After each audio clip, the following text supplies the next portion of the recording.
Welcome our YouTube channel GS with Anshu. दोस्तों, बिहार प्रधान शिक्षक के लिए समान अध्ययन का प्रैक्टिस सेट लगाते हैं। इसमें सारे प्रश्न बहुत ही इम्पोर्टेंट दिए गए हैं जो आपके एग्ज़ाम में डायरेक्ट आने की संभावना सबसे अधिक है, इसलिए वीडियो को लास्ट तक ज़रूर देखें। चलिए शुरू करते हैं और आप लोग भी सोचिएगा अपना आंसर क्या हो सकता है। पहला प्रश्न है, भारत वन स्थिति रिपोर्ट 2021 के अनुसार किस केंद्रशासित प्रदेश में सर्वाधिक वन प्रतिशत दर्ज की गई है? तो दोस्तों, सर्वाधिक वन प्रतिशत दर्ज की गई है लक्षद्वीप में। अगला प्रश्न है, जानवरों के लिए दुनिया की पहली कोविड-19 वैक्सीन किस देश ने बनाया है? इम्पोर्टेंट प्रश्न है। जानवरों के लिए दुनिया की पहली कोविड-19 वैक्सीन बनाया है रूस देश ने। अगला प्रश्न है, आर्थिक सर्वेक्षण 2020-21 के अनुसार देश के किस राज्य में सबसे अधिक गरीबी दर है?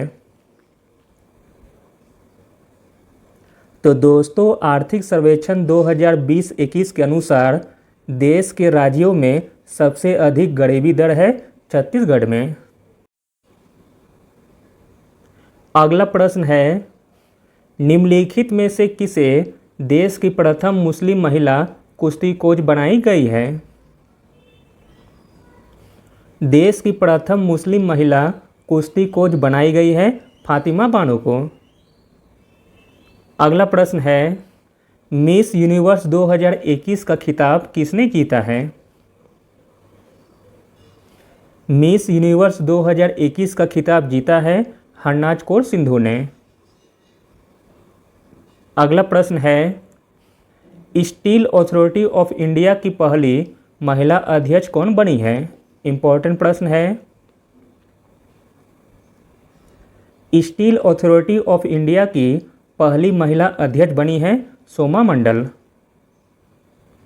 अगला प्रश्न है, किस फार्मूला 1 खिलाड़ी को नाइटहुड की उपाधि से सम्मानित किया गया है?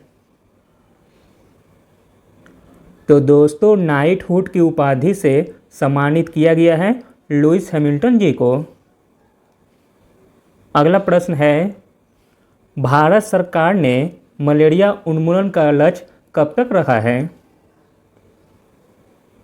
भारत सरकार ने मलेरिया उन्मूलन का लक्ष्य रखा है 2030 तक और एड्स को ख़त्म करने का भी लक्ष्य 2030 तक रखा है, जबकि भारत सरकार ने टीबी को ख़त्म करने का लक्ष्य 2025 तक रखा है। अगला प्रश्न है, 24 मार्च 2022 को मनाए गए विश्व टीबी दिवस का विषय क्या है?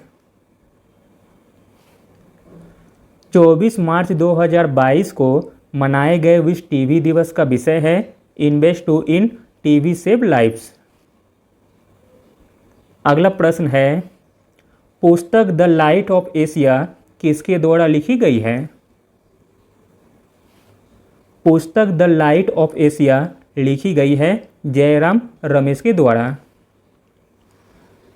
अगला प्रश्न है, निम्न में से कौन सा मुद्रास्फीति तथा बेरोजगारी के संबंधों को दर्शाता है? मुद्रास्फीति तथा बेरोजगारी के संबंधों को दर्शाता है फिलिप्स वक्र। अगला प्रश्न है, सर्व शिक्षा अभियान के तहत केंद्र और राज्यों के मध्य वित्तीय व्यवस्था को किस अनुपात में विभाजित किया गया है? तो दोस्तों, सर्व शिक्षा अभियान के तहत केंद्र और राज्यों के मध्य वित्तीय व्यवस्था को विभाजित किया गया है 60-40 के अनुपात में। अगला प्रश्न है, ट्रांसपेरेंसी इंटरनेशनल द्वारा जारी भ्रष्टाचार बोध सूचकांक 2022 में भारत का स्थान क्या है? तो दोस्तों, भारत का स्थान है 85वां स्थान। अगला प्रश्न है, संविधान के निम्नलिखित में से कौन सा अनुच्छेद केंद्र और राज्यों के बीच विधायी संबंधों से संबंधित है? केंद्र और राज्यों के बीच विधायी संबंधों से संबंधित अनुच्छेद है? अनुच्छेद 245 से 255 तक। अगला प्रश्न है, वायुमंडल में आर्द्रता को मापने के लिए किस यंत्र का उपयोग किया जाता है?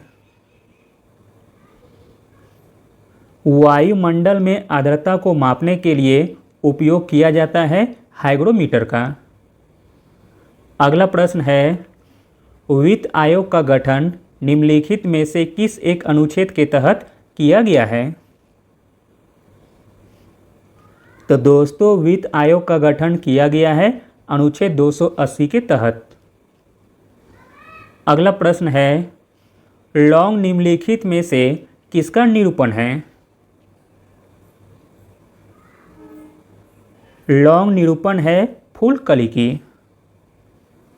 अगला प्रश्न है, the little book of encouragement पुस्तक के लेखक कौन हैं?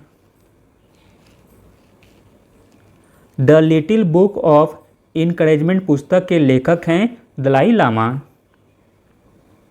अगला प्रश्न है, भारत में मौद्रिक नीति के संचालन का दायित्व निम्न में से किसे सौंपा गया है?